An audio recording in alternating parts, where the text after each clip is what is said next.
Inamin ngayon ni Bureau of Customs Commissioner Rufy Biaso na kinwestiyon nga ni Finance Secretary Cesar Purisima yung balasa na ginawa niya sa customs.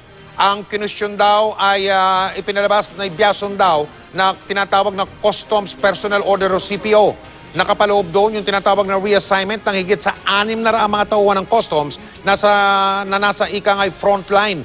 Hindi raw kasi dumaan yun sa tanggapan ni Secretary Purisima. Pero ayon kay Biason, may ilang nakaraang CPO na hindi naman dumaan sa Department of Finance. Ginawa rin daw niya ito para hindi maantala ang balasahan at ang reforma sa BOC.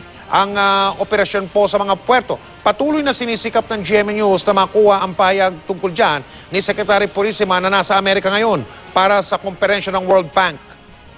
Anything wrong with it? We will abide by the position of the Department of Finance based on that memo. So if we will make adjustments, then we will make adjustments to those assignments.